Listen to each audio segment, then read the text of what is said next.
Hallelujah. তো সকলে বার করব মথি চ্যাপ্টার।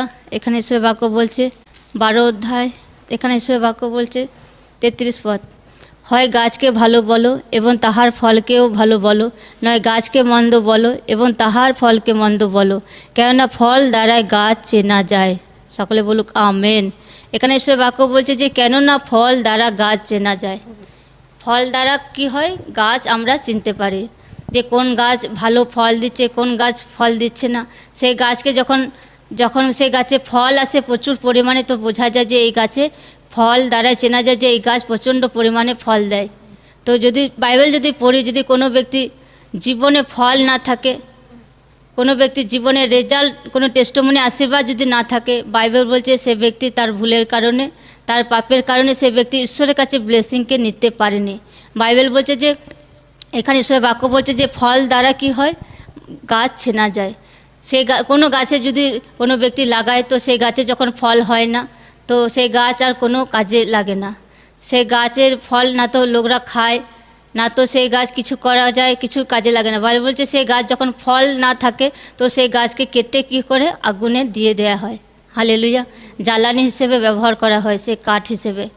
তো ঠিক তেমনই কোনো ব্যক্তি যখন প্রভুতে প্রার্থনা আসে, 1 বছর 2 বছর 3 বছর 4 বছর আসে, তো ঈশ্বর দেখতে চায় যেন সে ব্যক্তির জীবনে ফল আসুক, ফল আসুক তার জীবনে, তার আত্মিক জীবনে ফল আসুক, তার বাচ্চা পরিবারে চারো দিশাতে ফল আসুক, চারো দিশাতে টেস্টিমনি জন্ম হোক। ঈশ্বরও চায় যেন আপনার জীবনে সগুণ ফলকে দেখা যায়, কারণ ঈশ্বর আমাদেরকে ফল আনার জন্যই মনোনীত করেছে, যেন আমরা ঈশ্বরের জন্য 100 গুণ ফলকে আনতে পারি। ঈশ্বর কোনো ব্যক্তির জীবন যদি 100 গুণ ফল আশীর্বাদ দিচ্ছে, মানে সে ব্যক্তি পারফেক্ট ঈশ্বরের বাক্যকে ফলো করেছিল, ঈশ্বরের সাথে সম্পর্ককে বানিয়েছিল, তো সে ব্যক্তির জীবনে 100 গুণ ফলকে দেখা যাচ্ছে। হালেলুয়া। তো ঈশ্বর আপনার জীবনে ফলকে দেখতে চায়।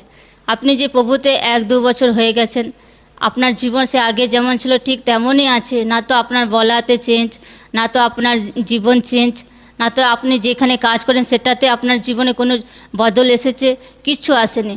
আপনি যেমন আগে ছিলেন দুনিয়ার লোকের মতো, তো সেরকমই আচার ব্যবহারকে করছেন, তো মানে আপনার জীবনে ফল নেই। হালেলুয়া। ঈশ্বর চায় যেন আপনার জীবনে ফল আসুক। হরেক ব্যক্তি জীবনে ঈশ্বর ফলকে আশা করে, ফল যেন হরেক ব্যক্তির জীবনে থাকে। তখনই কোনো ব্যক্তির জীবনে ফল আসে যখন কোনো ব্যক্তি ঈশ্বরের বাক্য ওয়ার্ডকে ফলো করে। আর যদি দেখি মণ্ডলীতে হাজার হাজার লোক আসে, তো বেশিরভাগ লোক দেখি প্রার্থনা তো আসে কিন্তু বাইবেল পড়ে না। মানে আপনি তো প্রার্থনাতে আসছেন, ঈশ্বরকে তো জানছেন, কিন্তু ঈশ্বরের বাক্যকে আপনি সঠিক তরিকা ব্যবহার করছেন না। যখন আপনার জীবনে ফল আসবে না, আশীর্বাদ আসবে না, তো আপনি ঈশ্বর আসবে না, তখন আপনি ঈশ্বরের কাছে কুরকুর করবেন, ঈশ্বরের কাছে কুরকুর করবেন। কেন? কারণ আপনার উচিত ছিল যে ঈশ্বরের বাক্যকে শোনার পর সঠিকভাবে বাক্যকে ফলো করার, ঈশ্বরের বাক্য পথে চলা, যেন আমি ঈশ্বরের বাক্যকে ফলো করে আমার জীবনে ব্লেসিংকে নিয়ে আনতে পারি, যেন সগুণ ফলকে আনতে পারি। সগুণ ফল আনার জন্যই ঈশ্বর আপনাকে মনোনীত করেছে।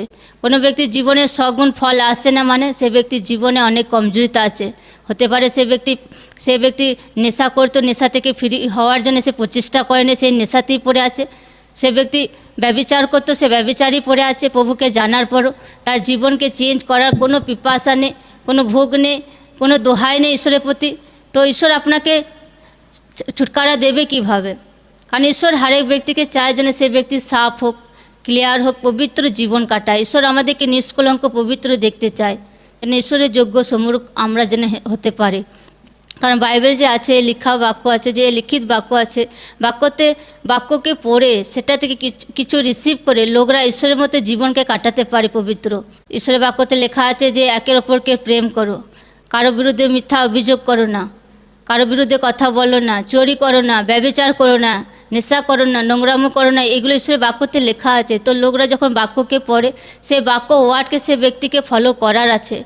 আপনার জীবনে প্রচুর পরিমাণে ফল দেখা যাবে যখন আপনি ঈশ্বরের বাক্যকে ফলো করবেন। হালেলুয়া। এখানে ঈশ্বরের বাক্য বলছে যে তারপরে এখানে ঈশ্বরের বাক্য যদি পড়ি, যে কারণ তোমার বাক্য দ্বারা তুমি নির্দোষ বলিয়া গণিত হইবে, আর তোমার বাক্য দ্বারা তুমি দোষী বলিয়া গণিত হইবে। সকলে বলুক আমেন। লোকরা যা কিছু এই দুনিয়াতে যা কিছু নেগেটিভ ওয়ার্ড বলে, যা কিছু কথা বলে, হরেক ওয়ার্ডের লেখা সে ব্যক্তিকে দিতে হবে। বাইবেল বলছে যে আপনার মুখ দ্বারা যেটা বলছেন সেটা দ্বারাই আপনি দোষী, সেটা দ্বারাই আপনি নির্দোষ হবেন। তো লোকরা যখন কথা বলে তো সে কথা এমন কথা বলুক যেন ঈশ্বরের বাক্য থেকে সে ব্যক্তি বলুক। কারণ এমন না হয় যেন আপনি এমন কথা বলে দিচ্ছেন দিন প্রতিদিন, সেটা যেন সে যে বাইবেল বলছে সেটা হরেক ব্যক্তিকে লেখা দিতে হবে, হরেক ব্যক্তিকে হিসেব দিতে হবে। আপনি যা কিছু মুখে বলছেন সেই মুখ দ্বারা আপনি দোষী সাবিত হবেন, সেই মুখ দ্বারাই আপনি নির্দোষ হবেন। হালেলুয়া। তো আপনি যখন কথা বলছেন কারোর জন্যে কারো বিষয়ে, তো আপনাকে এমনভাবে বলতে হবে যেন কোনো যেন একদম সে কথার মধ্যে প্রেম থাকে, ভালোবাসা থাকে। এমন না হোক যেন সে কথার মধ্যে দুসরা জনকে ডাউন করার মতো। একের ওপরে যখন কোনো ব্যক্তি কথা বলে যেন কথার মধ্যে প্রেম ভালোবাসা থাকে। বেশিরভাগ লোকদের দেখি কথার মধ্যে প্রেম থাকে না। প্রেম আপনাকে রাখতে হবে, প্রেম ভালোবাসা ঈশ্বরের দিক দিয়ে। যদি কোনো ব্যক্তির রাগ আসছে, কোনো ব্যক্তি হিংসা আসছে, মানে সেটা শয়তানের দিক দিয়ে। তো কোনো ব্যক্তি যখন ঈশ্বরকে জানে, আমি বিশ্বাস করি সেই ব্যক্তিকে ঈশ্বরের মতো চরিত্র জীবন কাটানোর দরকার আছে। যদি কোনো ব্যক্তির জীবনে ফল দেখা যাবে না, তো সেই ব্যক্তির দ্বারা কি হবে, ঈশ্বরের নামে কি হবে, ঈশ্বরের নামে মহিমা হবে না। কোনো ব্যক্তি প্রার্থনায় আসে, বাইবেলকে পড়ে, প্রার্থনা করে, অথচ নেশা ছাড়েনি, তো সেই ব্যক্তি কেমন ঈশ্বরের মহিমা করছে? সে ব্যক্তি ঈশ্বরের মহিমা করছে না।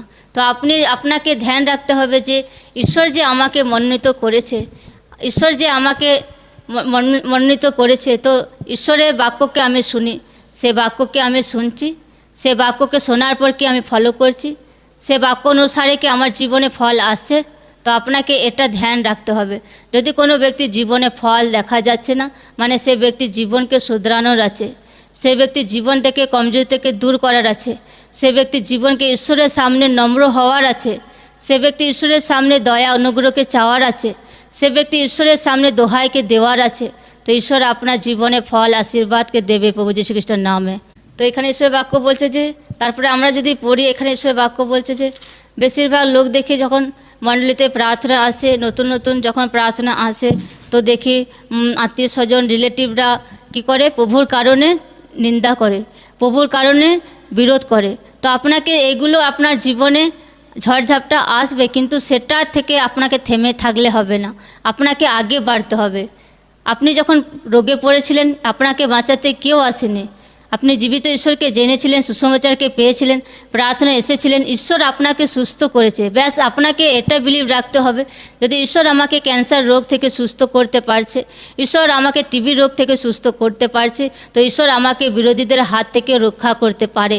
এই বিশ্বাস আপনাকে রাখতে হবে। যখন দেখি লোকরা যখন রোগে পড়ে, তখন লোকরা যখন রোগে পড়ে যায়, কোনো কিছুতে পড়ে যায়, দুশ্চিন্তা ডিপ্রেশনে, যখন লোকরা রোগ থেকে ফ্রি হয়ে যায়, তারপরে লোক কি বলে? লোকদের মেটার, লোকদের জীবনে কাজ করে। হালেলুয়া। তো আপনাকে একটা বিষয় রাখতে হবে যে লোকরা আমাকে সুস্থ করেনি, জীবিত ঈশ্বর আমাকে সুস্থ করেছে। তো কিছু শোনার আছে, তো জীবিত ঈশ্বরের বাক্য আমার শোনার আছে, জীবিত ঈশ্বরের বাক্য আমার ফলো করার আছে। দুনিয়ার লোকদেরকে খুশ করতে যাবেন, তো শয়তান আপনার জীবনে বড় অ্যাটাককে নিয়ে আনতে পারে। শয়তানের জাল থেকে আপনি রক্ষা পেতে পারবেন না। তো আপনাকে আপনার জীবন পরিবারকে সুরক্ষা জীবিত ঈশ্বর দেবে। তো আপনি যখন ঈশ্বরের বাক্যকে ফলো করবেন, তো ঈশ্বরের শয়তান পরীক্ষাকে নিয়ে আসবে, চ্যালেঞ্জকে নিয়ে আসবে, তার সত্ত্বেও আপনাকে আগে বাড়তে হবে। তো জিত আপনার জীবনে আসবে হামেশা প্রভু যীশু খ্রিস্টের নামে। কারণ ঈশ্বরের দাসকে দেখেছেন, তো ঈশ্বরের দাসের জীবনে পরীক্ষা, সমস্ত রকম পরীক্ষা এসেছে, তার অভাব, তার শরীরে রোগ, বিরোধী, এত শয়তানি অ্যাটাক এসেছে জীবনে, তাও ঈশ্বরের দাস ঈশ্বরের বাক্যকে ছাড়েনি, ঈশ্বরের বাক্যকে ফলো করে গেছে, ঈশ্বরকে জীবনে প্রথম স্থান দিয়েছে। তো আপনার জীবনে প্রথম স্থান জীবিত ঈশ্বর থাকবে, যখন আপনার জীবনে আশ্রয়স্থান জীবিত ঈশ্বর থাকবে, বিশ্বাস স্থান জীবিত ঈশ্বর থাকবে, তো ঈশ্বরের প্রতি যখন আপনি বিশ্বাসকে দেখিয়ে যাবেন, সেই বিশ্বাসে আপনার জীবনে হাতিয়ার মতো কাজ করবে প্রভু যীশু খ্রিস্টের নামে। আপনাকে মানুষদেরকে ভয় করার নেই, লোকদেরকে ভয় করার নেই, দুনিয়াকে ভয় করার নেই, আপনাকে ঈশ্বরকে ভয় করার আছে। তো অনেক টাইম দেখি এরকম যে লোকরা আসে, যে পাড়ার লোক বিরোধ করছে, আত্মীয় স্বজন বিরোধ করছে প্রভুতে গেছি বলে। তো আপনাকে এটা তো যীশুখ্রিস্ট বলছে যে যখন কোনো ব্যক্তি জীবিত ঈশ্বরকে জানে, জীবিত ঈশ্বরের পেছু পেছু চলে, তো তার জীবনে পরীক্ষা আসে, কিন্তু সেটা পরীক্ষা কিছু টাইমের জন্য থাকে, সারা জীবন থাকে না। সেই পরীক্ষা পুরো অতীত হয়ে যায়। ঈশ্বর এমন একটা ব্লেসিং আশীর্বাদ দেবে যে বিরোধীদের মুখও বন্ধ করে দেবে ঈশ্বর। এমন তাগত, এমন শক্তি ঈশ্বরের মধ্যে আছে। হালেলুয়া। তো আপনার জীবনে যখন পরীক্ষা আসছে তো আপনাকে ধৈর্য, বিশ্বাস ঈশ্বরের প্রতি রাখতে হবে। যদি আমার পরিবারের লোক প্রভুর কারণে আমাকে বিরোধ করছে, তাড়না করছে, তো সেটা আপনাকে খুশি মানানো আছে। বাইবেল বলছে যে পরীক্ষা যদি কোনো ব্যক্তির জীবনে আসে, যে সে আনন্দ করুক, উল্লাস করুক, ঈশ্বরের নামকে জয় জয়কার করুক, যেন পরীক্ষা আপনার জীবনকে যেন একদম চেপে দিতে না পারে, একদম দমিয়ে না রাখতে পারে পরীক্ষা আপনার জীবনে। কারণ যখন কোনো ব্যক্তির জীবনে ঈশ্বরের বাক্য থাকে, সে বাক্য যখন কোনো ব্যক্তির জীবনে থাকে, তো সে বাক্য একদম ভেদ করে একদম ফল, সে অঙ্কুর বের হয়ে যায়। হালেলুয়া। তো বাক্য যখন আপনার হৃদয়ে আত্মাতে থাকবে, সে বাক্যই আপনার জীবনে একটা হাতিয়ার হিসেবে কাজ করবে। বাক্য দ্বারা যখন আপনি শয়তানের উপর লড়াই করবেন, প্রার্থনা দ্বারা, বাক্য দ্বারা, তো শয়তান হেরে যাবে, আপনি জিতবেন প্রভু যীশু খ্রিস্টের নামে। তো বাইবেল বলছে যে এখানে যদি পড়ি মথি 10 অধ্যায়, এখানে ঈশ্বরের বাক্যতে লেখা আছে, মথি চ্যাপ্টার 10 অধ্যায় এখানে 28 পদে লেখা আছে, আর যাহারা শরীর বধ করে কিন্তু আত্মা বধ করিতে পারে না, তাহাদিওকে ভয় করিও না, কিন্তু যিনি আত্মা ও শরীর উভয়কে বিনষ্ট করিতে পারেন, বরং তাহাকে ভয় করো। সকলে বলুক আমেন। এখানে ঈশ্বরের বাক্য বলছে যে যাহারা শরীরকে বধ করে কিন্তু আত্মা বধ করতে পারে না, এমন ব্যক্তিকে ভয় করিও না। এখানে ঈশ্বরের বাক্য বলছে যে এমন লোকদেরকে ভয় করিও না, তাহাদিওকে ভয় করিও না। এখানে ঈশ্বরের বাক্য বলছে যিনি আত্মা ও শরীর উভয়ে নরকে বিনষ্ট করিতে পারেন। মানে ঈশ্বরের মধ্যে এমন একটা শক্তি আছে যে ঈশ্বর মানুষের আত্মাকেও বিনাশ করতে পারে, মানুষের শরীরকেও বিনাশ করতে পারে। সে অনন্ত জীবনে সে ব্যক্তি পাবে না। বাইবেল বলছে সে বিনষ্ট হবে। ঈশ্বরকে ভয় করার দরকার আছে লোকদেরকে। আজ দেখি লোকরা ঈশ্বরকে ভয় করে না। দুনিয়া কি বলছে, মামা কি বলছে, পিসি কি বলছে, আত্মীয় স্বজনরা কি বলছে, তাদেরকে ভয় করে। আপনি যখন রোগে পড়েছিলেন, কে বাঁচাতে এসেছিল আপনাকে? জীবিত ঈশ্বর আপনাকে সুস্থ করেছিল। জীবিত ঈশ্বর আপনার জীবনে দয়াকে করেছিল বলে আপনি বেঁচে আছেন। হালেলুয়া। তো জোরসে তারিফ হোক ঈশ্বরের নামে। তো বাইবেল বলছে যে শরীর আর আত্মা দুটোই বিনাশ করতে পারে, তাকে ভয় করো। মানে জীবিত ঈশ্বরকে ভয় করো, মানুষদেরকে ভয় করার উচিত নয়। বাইবেল বলছে যে এই দুনিয়াতে ঈশ্বর হর এক বিষয়কে সৃষ্টি করেছে। এই দুনিয়াতে যদি দেখি গাছ, সমুদ্র, হর এক বিষয়কে, আকাশ, পৃথিবী, তারা, নক্ষত্র, সমস্ত কিছু ঈশ্বর সৃষ্টি করেছে। তো তাদেরকেও ঈশ্বর আজ্ঞা দিয়েছে, তারা ঈশ্বরের আজ্ঞাকে মানে। সূর্যের কাজ কি? সকালে ওঠে, সন্ধ্যে ডুবে যায়। সে ঈশ্বরের বাক্য ওয়ার্ডকেও সে সূর্যও ফলো করছে। হালেলুয়া। তো আমরা দেখি যে দিন আর রাত হয়, তো সেটাও ঈশ্বরের আজ্ঞা অনুসারে হয়। বাইবেল বলছে দুনিয়াতে একটা পাতাও ঈশ্বরের ইশারা বিনা নড়ে না। হালেলুয়া। তো আপনাকে জীবিত ঈশ্বর মনোনীত করেছে, সে জীবিত ঈশ্বরের বাক্য ওয়ার্ডকে আপনি ফলো করছেন, আর আপনি দুনিয়াকে ভয় পাচ্ছেন। হালেলুয়া। তো আপনি ভাবুন যে সারি সৃষ্টির মালিক জীবিত ঈশ্বর আপনার সাথে আছে, আপনাকে কাকে ভয় করার উচিত? দুনিয়াকে, লোকদেরকে, মামাকে, পিসিকে, না জীবিত ঈশ্বরকে? হালেলুয়া। জীবিত ঈশ্বরকে আপনাকে ভয় করার উচিত। কারণ জীবিত ঈশ্বর যখন কোনো ব্যক্তির জীবনে ন্যায় শুরু করে, তো তার জামাতে দাগ লাগে না, কিন্তু তার জীবন পরিবার পুরো তছনছ হয়ে যায়। হালেলুয়া। ঈশ্বরের মার যখন মানুষের জীবনে আসে, তো সেটা আর ছাড়ার নয়।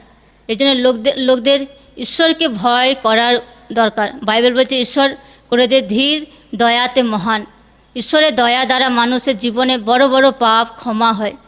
ঈশ্বর যদি মানুষের জীবনে দয়া না করতো, তো একটা ব্যক্তিও ঈশ্বরের সামনে দাঁড়ানোর মতো একটা ব্যক্তিও এই দুনিয়াতে নেই। বাইবেল বলছে ঈশ্বর অতি পবিত্র আছে। ঈশ্বর, বাইবেল যদি পড়ি, ঈশ্বরের বাক্যতে লেখা আছে ঈশ্বর পবিত্র পবিত্র, বাহিনীগণে সদাপ্রভু জীবিত ঈশ্বর আছে। হালেলুয়া। ঈশ্বর অতি পবিত্র। যদি আমরা দেখি প্রকাশিত চ্যাপ্টারগুলো যদি পড়ি, দেখি যে স্বর্গদূতরা সর্বক্ষণ হোসান্না হালেলুয়া বলছে স্বর্গে, হোসান্না হালেলুয়া। পবিত্র পবিত্র জীবিত ঈশ্বরের মহিমা আরাধনাকে করছে। যদি প্রকাশিত চ্যাপ্টার আমরা পড়ি তো বুঝতে পারি যে স্বর্গদূতরা সর্বক্ষণ ঈশ্বরের মহিমাকে করে যাচ্ছে, অল টাইম। বাইবেল বলছে ঈশ্বর এত পবিত্র আছে, অতি পবিত্র জীবিত ঈশ্বর আছে। হালেলুয়া। সেই পবিত্র ঈশ্বরে আপনি প্রিয় পুত্র আছেন। আপনার জীবনে ঈশ্বর হর এক লড়াইয়ে জিতাবে আপনাকে প্রভু যীশু খ্রিস্টের নামে। ব্যাস আপনাকে ঈশ্বরের সাথে নিয়ে জীবন কাটানোর দরকার আছে। আপনাকে ঈশ্বরকে সাইডে রেখে আপনি যদি এগিয়ে যান তো মারা পড়ে যাবেন। তো জীবিত ঈশ্বরকে আপনার জীবনে বহুত পরিমাণে দরকার আছে। যদি দেখি দুনিয়াতে দিন প্রতিদিন অনেক কিছু হচ্ছে, তো এই বাইবেল যদি পড়ি তো ঈশ্বরের বাক্যকে পড়ে বুঝতে পারি যে যীশুখ্রিস্ট আসবে এই দুনিয়াতে। হালেলুয়া। বাইবেল লেখা আছে যীশুখ্রিস্ট দ্বিতীয় আগমন হবে। তো এই টাইমে লোকরা কি করে, ঈশ্বরের বহুত প্রয়োজন আছে, বহুত প্রয়োজন আছে সে ব্যক্তির জীবনে। যদি কোনো ব্যক্তি বলে যে আমার ঈশ্বরের কোনো প্রয়োজন নেই, তো সে ব্যক্তি মূর্খ আছে। হালেলুয়া। হর এক ব্যক্তির জীবনে ঈশ্বরের প্রয়োজন আছে। কারণ দুনিয়াতে দুনিয়া এমন দিন আসছে দিন প্রতিদিন, তো ঈশ্বরের বহুত প্রয়োজন আছে। তারাই বেঁচে থাকবে, তারাই সেফ থাকবে যারা ঈশ্বরের বাক্য ওয়ার্ডকে ফলো করবে। হালেলুয়া। আর ঈশ্বরের সাথে জুড়ে থাকবে সে ব্যক্তি। হালেলুয়া। যদি আমরা দেখি গাছের সাথে অনেক কাণ্ড থাকে, শাখা পোশাখা থাকে, তো সেই গাছ যদি মেন যে গুড়ি থাকে, মূল থাকে, তো সেই গাছ থেকে যদি কোনো ডালকে কেটে বাদ দেওয়া হয় তো সেই ডালটা কি হয়ে যায়, পুরো একদম শুকিয়ে যায়। হালেলুয়া। তেমনি প্রভু জীবিত ঈশ্বর আছে, জীবিত ঈশ্বরের সাথে আপনাকে জুড়ে থাকতে হবে। তো জীবিত ঈশ্বরের কাছ থেকে যখন আপনি জুড়ে থাকবেন তো আশীর্বাদও স্বর্গ থেকে আসবে আপনার জীবনে, ব্লেসিংও স্বর্গ থেকে আসবে, সুরক্ষাও আপনার জীবনে আসবে স্বর্গ থেকে। সারে প্রয়োজনের সাপ্লাই জীবিত ঈশ্বর আপনার জীবনে স্বর্গ থেকে দেবে প্রভু যীশু খ্রিস্টের নামে। কারণ যা কিছু মানুষের জীবনে সাপ্লাই আছে, ডিভাইন হেল্পার, ব্লেসিং, আশীর্বাদ, সারে প্রয়োজন ঈশ্বর স্বর্গ থেকে দেয়। বাইবেল বলছে যে স্বর্গীয় আশীর্বাদ দ্বারা সারে আর্থিক প্রয়োজনকে ঈশ্বর পূর্ণ করে। হালেলুয়া। তো মানে আশীর্বাদ আসে স্বর্গ থেকে হর এক ব্যক্তির জীবনে, হর এক ব্যক্তির জীবনে আশীর্বাদ, সুরক্ষা, ব্লেসিং সমস্ত কিছু স্বর্গ থেকে আসে। বাইবেল বলছে সদাপ্রভু আমার পালক, আমার অভাব হইবে না। মানে জীবিত ঈশ্বর মানুষের জীবনে কি আছে, পালক আছে। সেই ব্যক্তি যখন ঈশ্বরকে একদম নিজের জীবনে প্রথম স্থান রাখে, ঈশ্বরের বাক্য ওয়ার্ডকে ফলো করে, তো সেই ব্যক্তির জীবনে অভাব কোনো দিন থাকবে না। হালেলুয়া। তো জোরসে তারিফ হোক জীবিত ঈশ্বরের নামে। তো লোকরা বাক্যকে শুনছে, মানুষের জীবনে যত পরীক্ষা আসুক, যত নিরাশা আসুক, দুঃখ আসুক, তাও ঈশ্বরের বাক্যকে না ছাড়ুক। কারণ আপনার জীবনে যে পবিত্রতা, ইমানদার, ঈশ্বরের বাক্যকে ফলো করা, সেটাই আপনার জীবনকে বাঁচাবে। কারণ দিন প্রতিদিন এত শয়তান কাজ করবে মানুষের জীবনে। আপনি যদি বাক্য ওয়ার্ডটি না পড়েন, না ফলো করেন, তো শয়তানের জাল থেকে আপনি রক্ষা পেতে পারবেন না। হালেলুয়া। এই জন্য হামেশা লোকদেরকে বলা হয় যে লোকরা প্রার্থনায় আসুক, সানডে কিংবা বুধবারে যে কোনো একটা দিনে প্রার্থনায় আসুক। তাকে কি হবে, ঈশ্বরের বাক্যকে শুনবেন, বন্ধন ভাঙবে, পরিবারও চেঞ্জ হবে, পরিবারে একটা সেভ থাকবে, একদম ঈশ্বর সুরক্ষা রাখবে। বাক্যকে শুনবেন, আপনিও কিছু শিখতে পারবেন, জীবিত ঈশ্বরকে আরও গভীরভাবে জানতে পারবেন। হালেলুয়া। কোনো ব্যক্তি যদি প্রার্থনায় না আসে, সে রিয়েলভাবে ভালোভাবে ঈশ্বরকে জানতে পারবে না। কারণ বাক্য তো হারে ব্যক্তি পড়ে, কিন্তু বাক্যে যে গেহরা ভেদ সেটা ঈশ্বর তার দাস দ্বারাই প্রকাশ করে। তো যখন কোনো ব্যক্তি মণ্ডলীতে প্রার্থনা আসে, তো সে ব্যক্তি জানতে পারে যে আমাকে কী রকম জীবন কাটানোর দরকার আছে, কিভাবে একের অপর সঙ্গে কথা বলার আছে, আমার কাজের টাইমে আমাকে কিভাবে থাকতে হবে, পরিবার সাথে কিভাবে আমার জীবন কাটানোর দরকার আছে, বাচ্চাদের সাথে কিভাবে জীবন কাটানোর দরকার আছে। যখন কোনো ব্যক্তি প্রার্থনায় আসে মণ্ডলীতে, তখনই সে ব্যক্তি জানতে পারে। হালেলুয়া। তো জোরসে তারিফ হোক জীবিত ঈশ্বরের নামে। তো লোকরা আজকের পর থেকে যতই পরীক্ষা আসুক, যতই যা কিছু হোক, লোকরা ঈশ্বরকে না ছাড়ুক। আপনি আপনার জীবনে ঈশ্বরকে প্রথম স্থান দেবেন, জীবিত ঈশ্বরও আপনার জীবনে প্রথম ব্লেসিং উঁচু পদে রাখবে আপনাকে। আপনার জীবনে ঈশ্বর মহিমাকে বাড়াবে, আপনার জীবনে সমস্ত লজ্জাকে ঈশ্বর দূর করবে, আপনার জীবনে সমস্ত অভাবকে দূর করবে ঈশ্বর, আপনার জীবনে ঝগড়া অশান্তিকে দূর করবে, আপনার জীবনে নেশার আত্মাকে দূর করবে ঈশ্বর, আপনার পরিবারে একটা শান্তিকে দেবে ঈশ্বর। আপনাকে এই বিশ্বাস রাখতে হবে ঈশ্বরের প্রতি। যদি কোনো ব্যক্তি ব্লেসিং, আশীর্বাদ পায়, কি দ্বারা পায়? সে যখন ঈশ্বরের বাক্যকে শোনে, সে বাক্য অনুসারে বিশ্বাস করে যে ঈশ্বরের বাক্যতে লেখা আছে যে তুমি উদ্ধার পাও, তোমার দ্বারা তোমার পরিবার উদ্ধার পাবে। তো সে বাক্য অনুসারে যখন প্রার্থনা করে বিশ্বাসের সহিত, সে প্রার্থনার রেজাল্ট আপনার জীবনে আসবে প্রভু যীশু খ্রিস্টের নামে। তো সকলে চোখকে বন্ধ করুক আর বলুক, প্রভু আজকেকার যে বাক্যকে শুনলাম সে বাক্যকে শোনার দ্বারা আমার জীবনে 100 গুণ ফল আসুক। প্রভু আজকের পর থেকে প্রভু আমি তোমার বাক্য তোমার আজ্ঞাকে ফলো করব। আজকের পর থেকে আমার জীবনে হার এই কমজোরিতা দুর্বলতা আমার জীবন থেকে দূর হোক প্রভু যীশু খ্রিস্টের নামে। প্রভু তুমি আমাকে আত্মিক জ্ঞান বুদ্ধিতে বাড়াও, প্রার্থনাতে বাড়া প্রভু। হার এই কমজোরিতা দুর্বলতার আত্মা আমার জীবন থেকে আউট হোক। হার এই গুপ্ত পাপের আত্মা জিঠাই পাপের আত্মা আমার জীবন থেকে আউট হোক প্রভু যীশু খ্রিস্টের নামে। আজকে যা কিছু বাক্যকে শুনেছি প্রভু সে বাক্যকে আমি ফলো করব আর তোমার কাছে আমার জীবনে ব্লেসিংকে নেব, যেন আমার জীবনে প্রচুর পরিমাণে ফল আশীর্বাদ থাকে প্রভু যীশু খ্রিস্টের নামে চাই। Amen amen hallelujah. যতজন অসুস্থ আছেন, যতজনকার পরিবার লোকরা চেঞ্জ হয়নি, তো চোখকে বন্ধ করুন আর হাতকে ওঠান, বলুন হালেলুয়া। ধন্যবাদ দি প্রভু, তোমার বাক্যতে লেখা আছে প্রভু যে তুমি উদ্ধার পাও, তোমার দ্বারা তোমার পরিবার উদ্ধার পাবে। প্রভু এই বাক্য যতজন অনলাইনে প্রার্থনাকে দেখছে প্রভু তাদের জীবনে তাদের পরিবারের উপর পুরা হোক প্রভু যীশু খ্রিস্টের নামে। তাদের জীবন পরিবারের লোকরা উদ্ধার পাওয়ার পেছনে যত অন্ধকার শক্তি কাজ করে, যত বিরোধী আত্মা দুষ্ট আত্মা সারে শয়তানের কার্য হোলি গোস্ট ফায়ার দ্বারা আউট হোক প্রভু যীশু খ্রিস্টের নামে। হোলি গোস্ট ফায়ার দ্বারা আউট হোক প্রভু যীশু খ্রিস্টের নামে। যতজনকার প্রভু জীবন চেঞ্জ হয়নি পরিবারের লোকদের প্রভু তাদের জীবনকে তুমি চেঞ্জ করো প্রভু, তাদের জীবনের উপর তুমি দয়া করো প্রভু। সমস্ত পাপের আত্মা, নেশার আত্মা, অভাবের আত্মা, সমস্ত ঝগড়া অশান্তির আত্মা যতজন প্রার্থনাকে দেখছে তাদের জীবন থেকে তাদের পরিবার জীবন থেকে আউট হোক প্রভু যীশু খ্রিস্টের নামে। হোলি গোস্ট ফায়ার দ্বারা আউট হোক প্রভু যীশু খ্রিস্টের নামে। যতজন প্রভু প্রার্থনাকে দেখছে যাদের বেবি হয়নি প্রভু তাদের গর্ভকে আত্মাতে টাচ করে প্রভু যীশু খ্রিস্টের নামে। সমস্ত বন্ধাত্মার আত্মা, বাঁচপানের আত্মা হোলি গোস্ট ফায়ার দ্বারা আউট হোক প্রভু যীশু খ্রিস্টের নামে। ও মণ্ডলীতে যত লোক প্রভু প্রার্থনায় আসে, যত লোক প্রভু অনলাইনে প্রার্থনাকে দেখছে যাদের বাচ্চা হয়নি প্রভু তাদের জন্য আমি প্রার্থনা করি প্রভু। তোমার বাক্য বলছে যে চাও তো তোমাকে দেওয়া যাবে। চাইছি প্রভু এই বাক্য অনুসারে তাদের জীবনে সে প্রার্থনা উত্তর আসুক প্রভু যীশু খ্রিস্টের নামে। বেবি ব্লেসিংয়ে প্রার্থনা উত্তর আসুক প্রভু যীশু খ্রিস্টের নামে। বেবি ব্লেসিংয়ে প্রার্থনা উত্তর আসুক প্রভু যীশু খ্রিস্টের নামে। তাদের দোহাই কি তুমি শোনো প্রভু। তোমার বাক্য বলছে যে হান্নার সে প্রার্থনা সে দোহাইকে প্রভু তুমি শুনেছিলে প্রভু। বাবা আমি বিশ্বাসের সহিত প্রার্থনা করি প্রভু এনাদের বেবি ব্লেসিংয়ে প্রার্থনা দোহাইকে তুমি শোনো প্রভু। তুমি দয়া করো প্রভু, তুমি দয়াবান ঈশ্বর আছে প্রভু। তুমি দয়া করো প্রভু, তাদের গর্বের উপর তুমি দয়া করো, তাদের গর্বের উপর প্রভু তুমি দয়া করো। তাদেরকে বেবির সহিত তুমি আশীর্বাদ করো প্রভু, যেন তোমার মহিমাকে করতে পারে, তোমার নামকে উচ্চার করতে পারে। যতজন অনলাইনে প্রার্থনাকে দেখছে তাদের জীবন থেকে তাকে তাদের শরীর থেকে তাদের লাইফ থেকে তাদের বাচ্চাদের জীবন থেকে সমস্ত ঝগড়া অশান্তির আত্মা, নিরাশা হতাশার আত্মা, রোগের আত্মা হোলি গোস্ট ফায়ার দ্বারা আউট হোক প্রভু যীশু খ্রিস্টের নামে। হোলি গোস্ট ফায়ার দ্বারা আউট হোক প্রভু যীশু খ্রিস্টের নামে। ও যতজন অনলাইনে প্রার্থনাকে দেখছে তাদের শরীরকে তাদের পরিবারকে আত্মাতে টাচ করি প্রভু যীশু খ্রিস্টের নামে। আত্মাতে টাচ করি ফ্রি হওয়ার জন্য প্রভু আত্মাতে টাচ করি প্রভু যীশু খ্রিস্টের নামে। যতজনকার প্রভু ব্লেসিং দরকার হাতের কাজে আশীর্বাদ করো প্রভু যীশু খ্রিস্টের নামে। ব্যবসাতে আশীর্বাদ করো প্রভু যীশু খ্রিস্টের নামে। প্রভু মণ্ডলীর লোকদের প্রভু অনলাইন লোকদের প্রভু তাদের হাতের কাজের বিরুদ্ধে তাদের ব্যবসা করার বিরুদ্ধে যত অন্ধকার শক্তি কাজ করে এমন সারে দুষ্ট আত্মা তাদের ব্যবসা থেকে তাদের হাতের কাজ থেকে হোলি গোস্ট ফায়ার দ্বারা আউট হোক প্রভু যীশু খ্রিস্টের নামে।